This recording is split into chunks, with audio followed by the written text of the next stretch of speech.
به قسمت چهارم دوره رایگان طراحی سایت با وردپرس خوش اومدید. من محمد حسین پیرزاده هستم، مدرس این دوره. یه سری توضیحات قبل از شروع آموزش بهتون بدم و بریم سراغ آموزش اصلی طراحی هدر وبسایت فروشگاهی.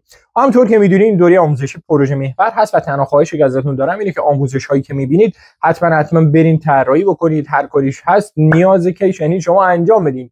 اینکه با آموزش دیدن شما به جایی نمیرسین، فقط مگه اینکه اینا رو انجامش بدید. من دارم این کار رو انجام میدم که شما برید و این کار رو انجام بدین، تمرین کنید، تکرار تا بره توی مغزتون. و اینکه یه هدر میخوایم طراحی بکنیم جلوتر که شامل منوه، شامل آیکون شبکه‌های اجتماعی مثل واتساپ، اینستاگرام، تلگرام و اینا رو به وبسایتمون وصل میکنیم و اینکه لوگو وبسایتمون رو قرار میدیم. یه هدر خیلی ساده، شیک و جمع و جور برای وبسایت فروشگاهی خودمون آماده میکنیم.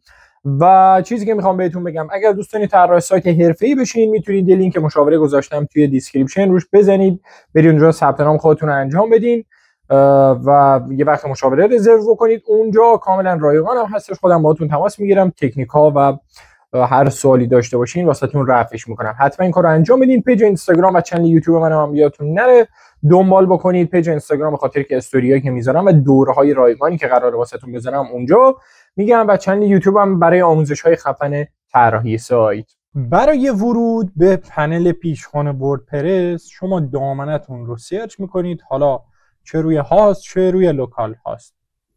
اینجا دامنتون حالا هر چیزی از سرچ میکنید و WP اینجا دیگه واسه اون میاره، این خط فاصله این یکی ها WP ادمین رو میزنید.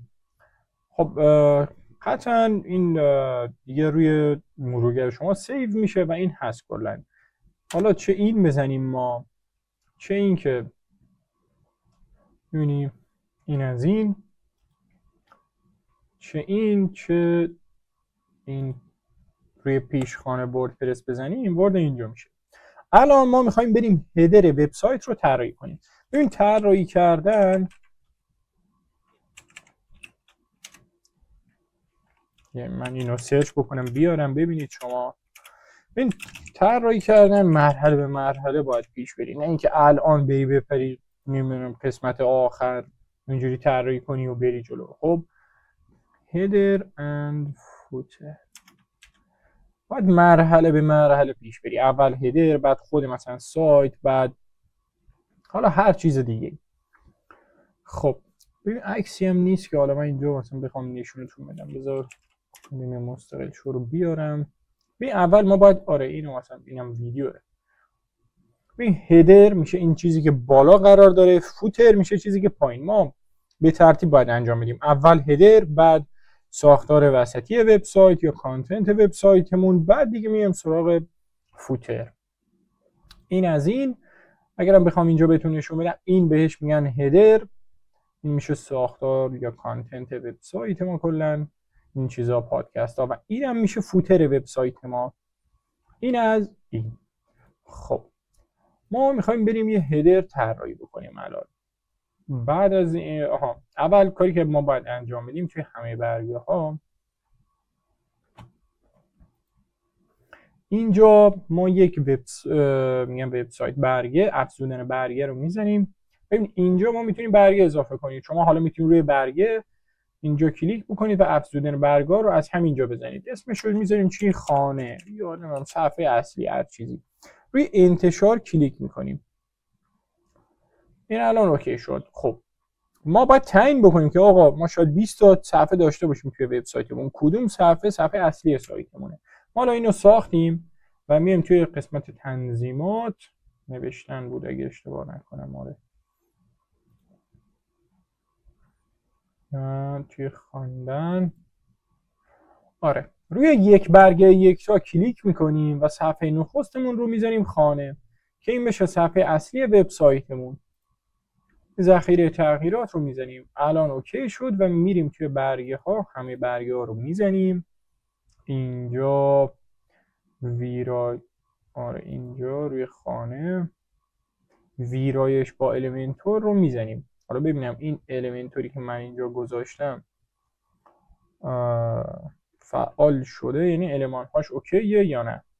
چون من اینقدر با این کار کردم، کم و زیادش کردم، آره فعاله دیگه، نمیدونم چه اتفاقی میفته. خیلی هم خوب. ببین این پنل طراحی وبسایت ما، اصلا نترسی که خراب بشه، بد بشه، نتونی. ببین اومدی که تمرین کنی، اینجا تو باید تمرین بکنی تا شکست نخوری، تا بد طراحی نکنی، تا نفهمی هیچ چیزی، هیچ اصلا پیشرفتی جلو نمیره. تا اینکه شکست نخوری که نمیفهمی. گفت آقا من حتی یک بار توی زندگیم توی بسکتبال نباختم، اصلا یک بار نشده که توی یه بازی بسکتبالی ببازم. چرا؟ چون اصلا هیچ وقت بازی نکردم که حالا بخوام ببازم یا ببرم. این هم همین جوره. خب اینجا ما کلی المان داریم و شما باید بیاین اینجا تمرین بکنید. اولین کاری که ما می‌خوایم انجام بدیم تنظیمات صفحه رو کلیک می‌کنیم. بعد میایم اینجا پایین که بخش طرح‌بندی صفحه، این رو میذاریم چی؟ ببین اینجا همه چیز فارسی هست، نوشته الگوی صفحه پیش‌فرض، همانطور که در ویرایشگر المنتور منو همبرگری. این که پیش‌فرض کاری نداریم. بذاری روی بوم المنتور، میگه بدون سربرگ و بدون پابرگ یا فوتر، اینجور چیزی. خب یا مثلا میگه المنتور تمام از این قالب شامل سربرگ و پابرگ میشه. خب این از این ما میذاریمش روی این قسمت. بیاریم اینجا وبسایت رو سرچ میکنیم. آره اینطوریه. این بعدن اوکی میشه، این چیز خاصی نیسته. شما وقتی هدر و فوتر رو تو کامل طراحی بکنی این دیگه میره کنار اصلا. خب این از این. وبسایتمون صفحه اولش اوکیه، میخوایم بریم هدر واسش طراحی بکنیم. هدری که میخوایم طراحی بکنیم باید بیایم توی قسمت این. شاید شما ببینی و بخوای مثلا اول وبسایت صفحه کانتنت اصلی وبسایت رو طراحی بکنی، هیچ اشکالی نداره، ولی من از بالا شروع میکنم میام به پایین. این کاری که من انجام میدم. خب ما میایم توی این قسمت، یه چیزی داره به اسم قالب‌های المنتور. قالب‌های ذخیره شده رو میزنیم و اینجا هیچ قالبی میگه وجود نداره. افزودن قالب جدید رو میزنیم. خب اینجا روی انتخاب باید کلیک بکنیم. میبینی اینا هر کدومشون یه قالبی هستن. خب ما باید بزنیم روی گزینه سربرگ یا هدر. اینجا هم اسمش رو میذاریم هدر. ببین این قالب‌ها کارشون چیه؟ ببین تو که نمیتونی مثلا شاید 1000 تا صفحه داشته باشی، میخوای بیای برای 1000 تاش بشینی یه قالب طراحی بکنی. خب این الکی وقت تو زمانت رو میگیره.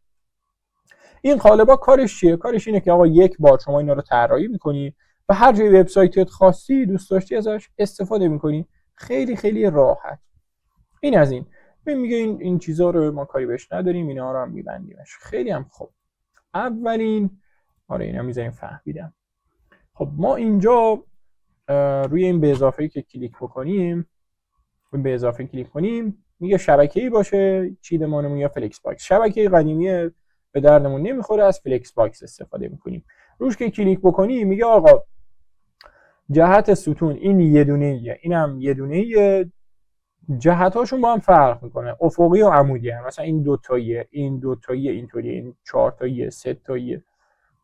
من میگم آقا حالا مثلا من این رو میذارمش روی دوتایی، بعدا خواستم میتونه اضافهش کنی یا کمش بکنی. خب کاری که ما اینجا انجام میدیم اینه که اول اینم بهتون نشون بدم. شما ببینید یک کلیک راست میتونی اینجا بکنی، یه چیزی داریم مثل ساختار. ببین اینا رو باید بشینی اسم گذاری بکنی که بفهمی. دارم بهت میگم حتما این کار رو انجام بده. برای کسایی که تازه شروع کردن خیلی مهمه. به اینو ما میزنیم چی؟ کانتینر اصلی. اسمش کانتینر اصلی هدر. بعد این رو خب میذاریم کانتینر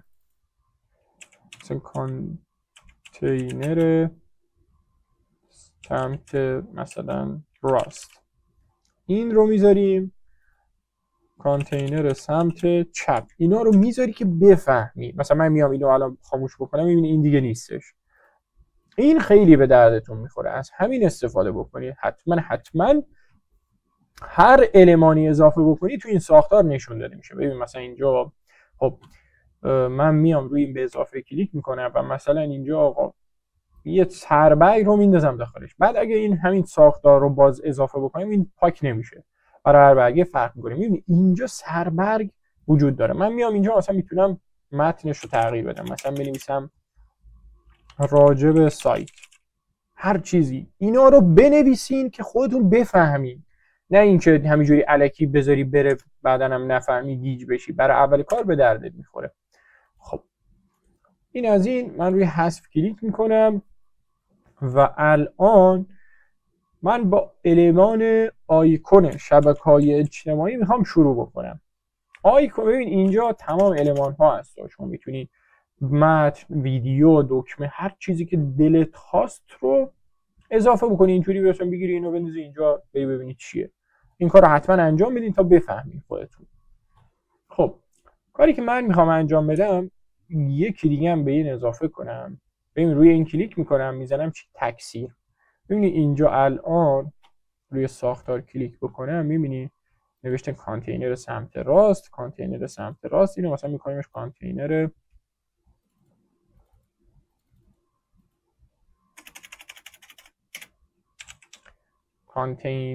وسط.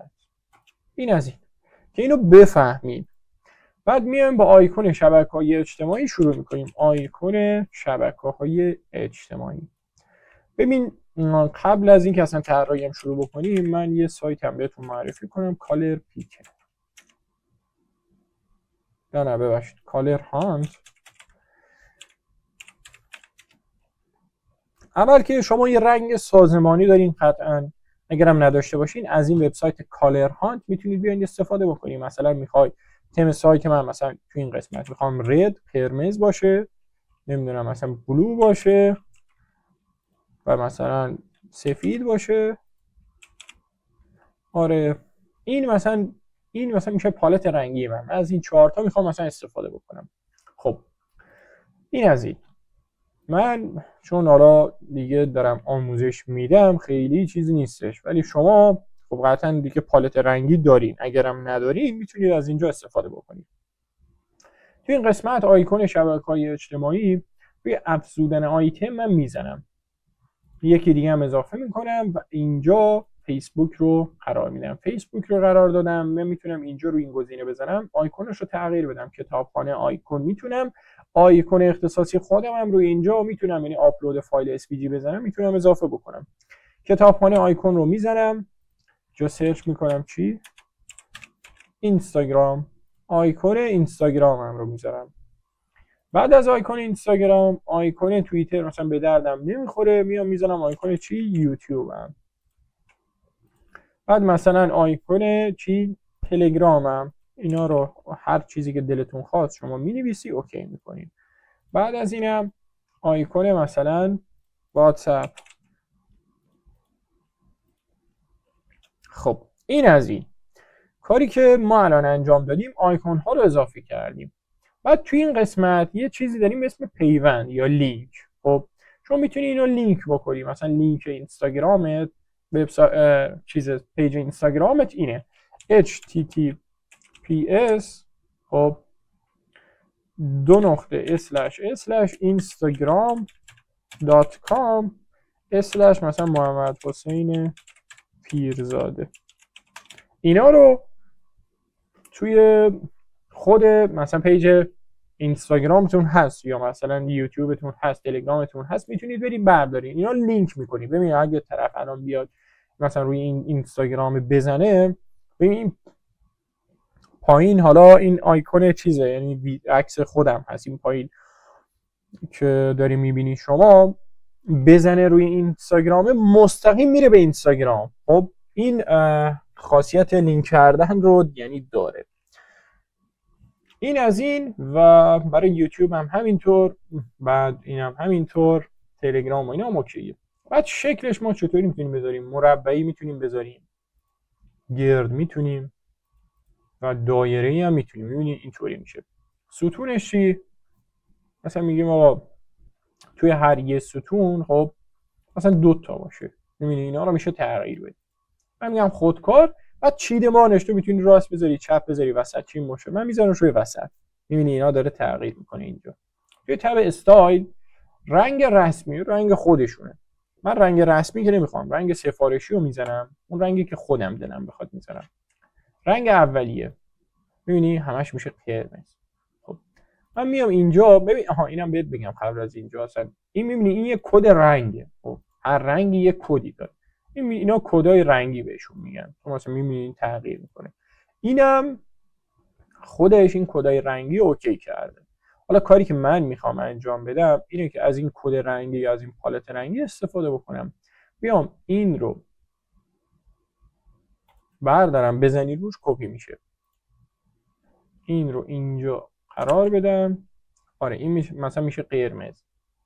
بعد اینم بردارم و مثلا اینم برای رنگ ثانویش. میبینی این اگه بد شد یه شارپ بذارین آخرش درست میشه. بذار این صفحه من ببندم خاطی نکنم. چون میتونی از این استفاده بکنی یا اینکه مثلا میتونی از این رنگ استفاده بکنی. بیای اینجا. میبینی الان یه اوکی شد. خب اندازش یا خدا بزرگ شد، کوچیک، هر چقدر دلت خواست میتونی کم و زیاد بکنی. یعنی هر چقدر دلت خواست، منظور اینه که راحتی، نه اینکه چیزی نیستش که مثلا پدینگش میتونی کم و زیاد بکنی. خودت داری میبینی پدینگ یعنی مثلا این فاصله که داخلش هست. میبینی اینا رو ما مثلا میذاریمش این از بعد توی تب فاصله گذاری میتونی فاصله هاشون رو کم بکنی. مثلا فاصله 5 پیکسل خوبه. اندازش رو اوکی. 22. نوع حاشیه میذاریمش هیچ. شعاع کادرمون، این شعاع کادر من مثلا میخوام این میبینی برد رادیوس این قشنگ‌تر میکنه یه خورده کار رو. من میخوام مثلا 9 تا باشه یا 8 تا باشه. این زیاد بشه میشه همون دایره ها. این فقط میاد دوراشو گیر میکنه. میذاریمش روی 8. هاور آیکون. یه هاور آیکون یعنی چی؟ حالا میبینی. نوع انیمیشن رو مثلا ما میذاریم روی گرو. رنگ اولیه بشه این فقط من دارم مثال میزنم که شما ببین. اینم بشه سفید. خب یا حالا بذار اصلا یه رنگی بذاریم که معلوم بشه. ببین وقتی میام رو اینا تغییر میکنه. میبینی این بهش میگن هاور. بعد حالا اگر من مثلا اینو بذارم روی شرینک، میبینی نوع انیمیشنش فرق میکنه. یا مثلا بذارم روی پاپ، میبینی میاد و میره. میبینی این از این. خب اتفاقا قشنگ هم شدین. حالا همینطوری شانسی استفاده کردم خوبه. خب این هم از هاور آیکون. بعد یه گزینه‌ای داره. ببین نمیای روی این بزنی ها. دارم بهت میگم میای اینجا ساختار رو میزنی، همون کاری که انجام دادی اینو میبندی. ببین کن این یعنی چی الان؟ یعنی آقا این کانتینر اصلیه. بعد اینم باید زیر مجموعه این باشه. ببین کن اگر اینطوری چطوری بخوام بهت بگم، این که الان خب میبینی الان مثلا من این بزنم یعنی اینا همشون زیر مجموعه این کانتینر اصلی هم. بزنم این بسته میشه. اینو خودتون باش کار بکنید بفهمیدش. باید درک بکنید. من توضیح بدم باز نمیفهمید. کانتینر سمت راست کاری نداریم، وسط کاری نداریم، کانتینر سمت چپ.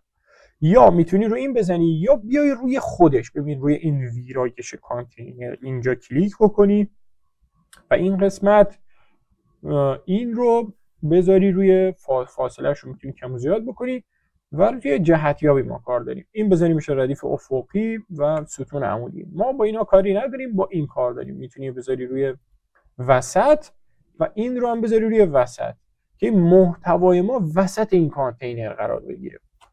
این از این الان اوکی شد دیگه. لینک کردن هم فهمیدیم. الان ما اینو انتشار میزنیم و روی گزینه add condition، اگه اشتباه نکنم کاندیشن همینجور چیزی. خب ما اینو میذاریمش روی شامل استثناء کل سایت، آرشیو ها یا هر چیزی. میذاریمش روی کل سایت و اینجا سیو اند کلوز رو میزنیم. خب وبسایت ما نیاز به منو داره. ما باید یه منو واسش بسازیم. خب منو رو ما الان میخوایم بریم بسازیم. خب برمیگردیم توی تب رفتن به وردپرس. خب برای ساختن منو ما میایم توی تب نمایش فهرست ها، میزنیم فهرستمون رو میسازیم. فهرستی که میخوایم بسازیم فعلا به هیچ چیزی لینک نیستش. خب میایم نام فهرستمون رو میذاریم چی؟ منو اصلی فروشگاه. بعد اینجا ایجاد فهرست رو میزنیم. الان میتونیم آقا اینو مکان نمایشش رو انتخاب کنیم که آقا توی سربرگ باشه یا میشه هدر یا پاورگ یا میشه فوتر. ما به این کاری نداریم فعلا. میایم اینجا برای این قسمت ما اضافه کردن هدر راههای دیگه هم هست. ما فعلا با این کار داریم. میایم اینجا آدرس اینترنتی و شیفت و عدد 3 یا 4 رو میزنیم. این شارپ رو یا هشتگ رو اوکی بکنیم. می‌نویسیم چی؟ فروشگاه. اینا تستی هستن، یعنی تستی دارن ساخته میشن. ببین این لینک به هیچ جا نیستش، یعنی بذار تستی ساخته میشن که شما فعلا ببینید. فروشگاه مثلا بذار اینو کپیش کنم. چی؟ تماس با ما، افزودن به فهرست، نمیدونم پیگیری سفارشات. میبینیم میگه لینک بده. اینو پیگیری سفارشات، نمیدونم فروشگاه اینجا نه، یا مثلا می‌نویسیم فروشگاه ما، یا حالا فروشگاه نه، مثلا می‌نویسیم شعبه حضوری یا همینجور چیزی. شما ببین هر چیزی وبسایت داره میتونی اضافه بکنی بهش. شعبه حضوری، اینا رو باش کار داریم ما. بعد ببین توی قسمت برگه ها، ببین ما باید اول برگه بسازیم، بعد بیایم اینجا دیدن همه برگه ها رو بزنیم و یکی یکی برگه هامون رو به چیز اضافه بکنیم، به فهرستمون یا منمون اضافه کنیم. ولی خب ما فعلا برگه که نداریم، اینا رو همینجوری تستی میسازیم و جلوتر کامل اوکیش میکنیم. روی برگه خانه کلیک میکنیم و افزودن به فهرست رو میزنیم.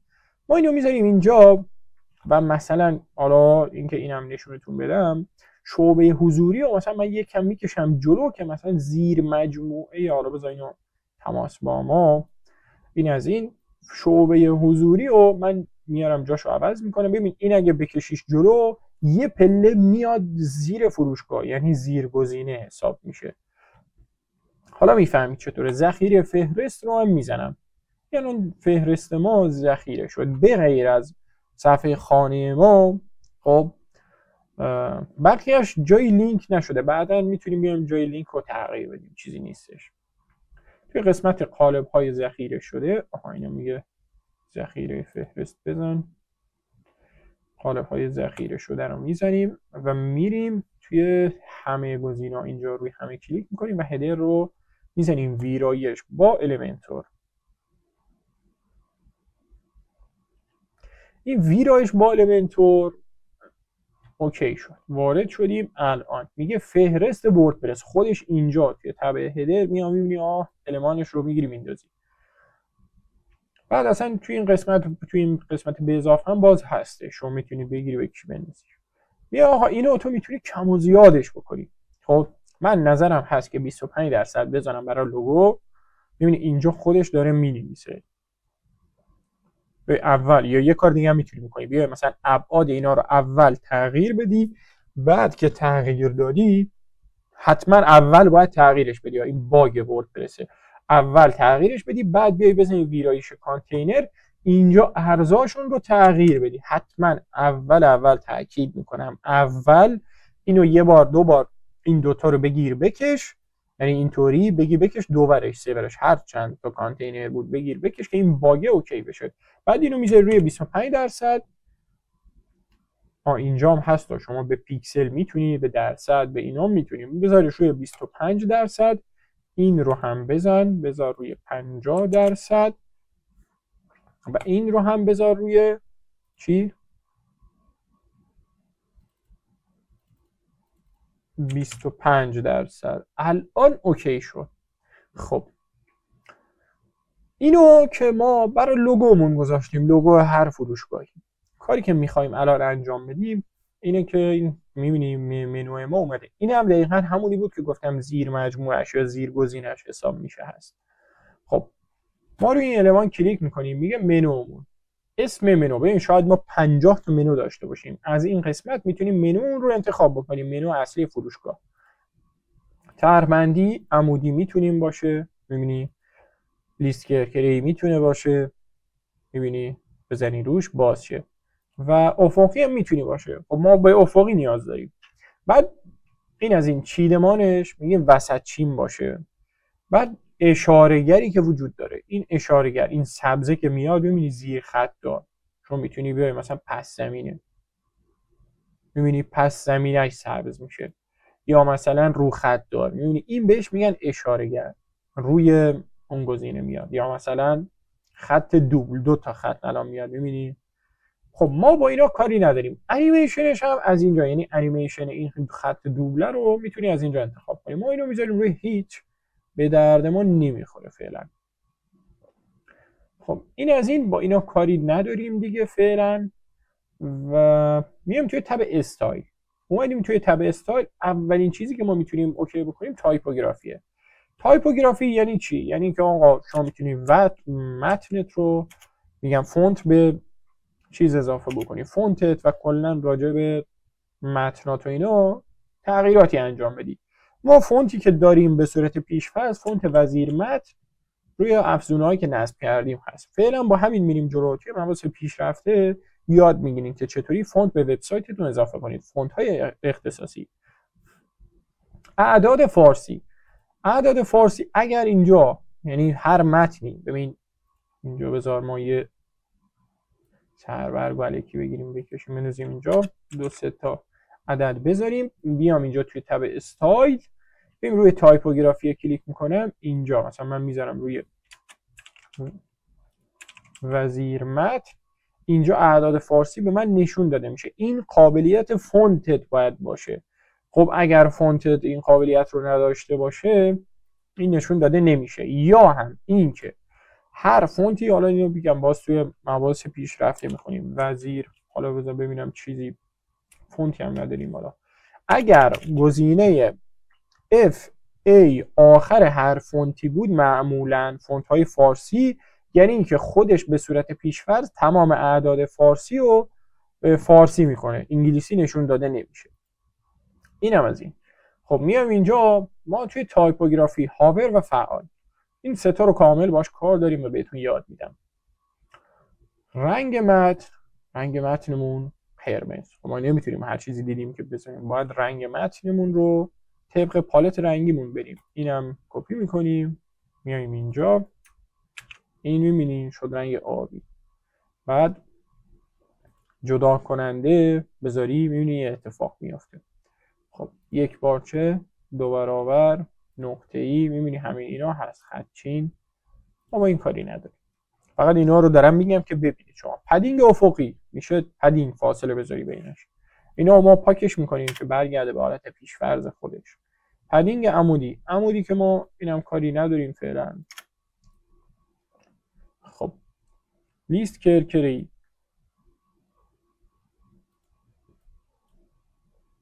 آره میبینیم این لیست کرکری مربوط میشه به اونایی که زیر منو هستن، چون میتونی اینجا اینو اوکی بکنی. خب ما اولین کاری که باید انجام بدیم اینو بذار روی این پاک کردن بزنیم، اوکی میشه. باید بریم اول چی وزیر متن رو بنویسیم اوکی بشه. ببینید فونت تغییر کرد. اینا هم از این اوکیه. بعد اینجا میام توی رنگ متنمون قرار شد همین آبیه، یعنی اینو من میزنم. اینم بهتون بگم بچه‌ها، دکمه ویندوز و وی رو بزنی کلیپ بورد رو نشون میده، این بهش میگن کلیپ بورد. ویندوز و وی رو بزنی کلیپ بورد نشون داده میشه. خب ببینیم این از این. بعد رنگ بک‌گراندش، میگه بک‌گراند، ببینید قرمز میشه. الان ما با این بک‌گراند کاری نداریم که، اینو کلا اپاسیتیش رو میذاریم 0. یعنی چی؟ یعنی اصلا هیچ چیزی، هیچ بک‌گراندی وجود نداره. خب یا میتونیم مثلا اینو کلا از بینش ببریم. میبینی باز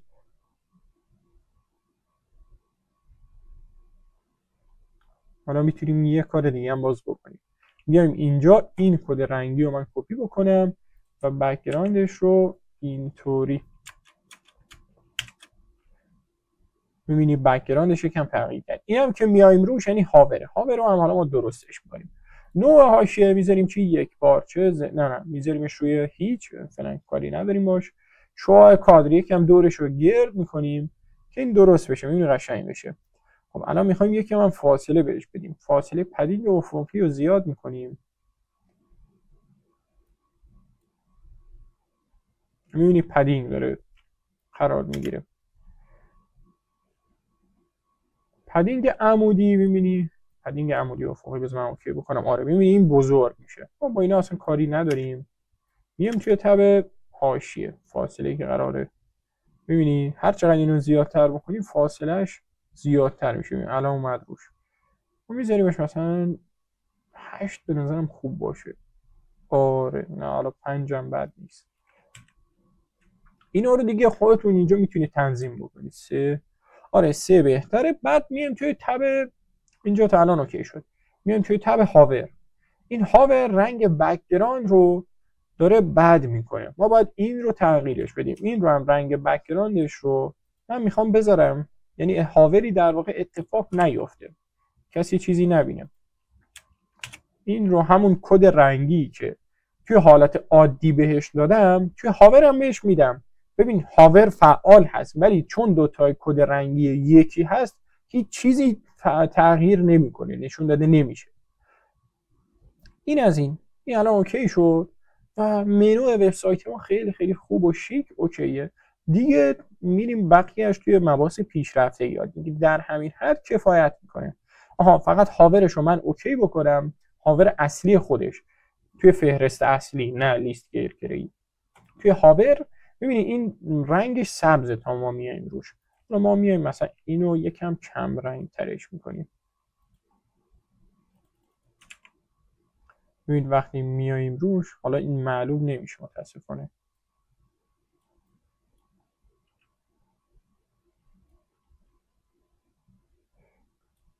یا هم هاورش رو اصلا از بین میبریم کلا، به دردمون نمیخوره. من چیکارش کنم؟ اینو اوپاسیتیش رو کم میکنیم.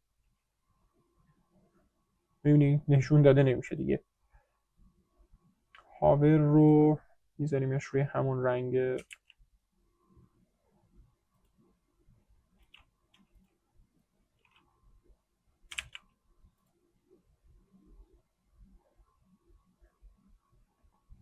بذاریمش همون آبی، دقیقا مثل همون پایینی.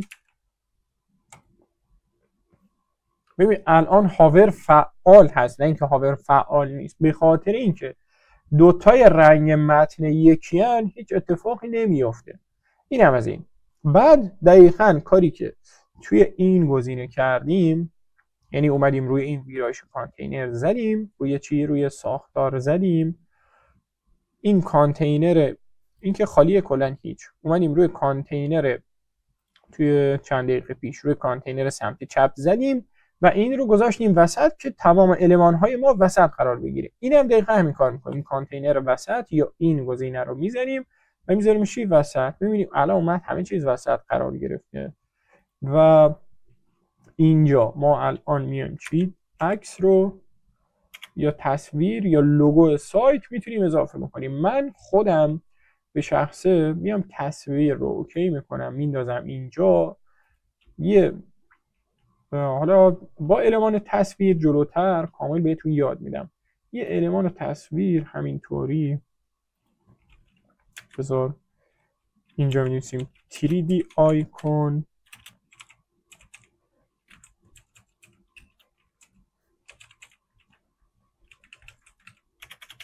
اینو من بنویسم. ببین الان آیکون های 3D لباس فروشی رو برای من میاره. من میخوام یکیش رو همینطوری فقط دانلود کنم. آره این و اضافه بکنم. حالا شما در نظر بگیرید دیگه مثلا آیکون فروشگاه منه. سیو ایمیج از رو میزنم، این دانلود میشه. آره ببین تصویر رو که اوکی کردیم اینجا میندازیمش. میایم روی این گزینه کلیک میکنیم. اینجا بارگذاری پرونده میتونیم بزنیم یا این از اینجا بارگذاری پرونده. اینم فرق نمیکنه کدومش. میخوایم اینو آپلودش بکنیم، میایم توی دسکتاپ بود کجاست یا دانلود ها، نمیدونم توی دسکتاپ هست احتمالاً، یعنی دانلود شد. کجا رفتیم؟ من دانلود نشده مثل اینکه. عنوان ویروس شناختتش. چرا؟ بذار اینو دانلودش کنم من.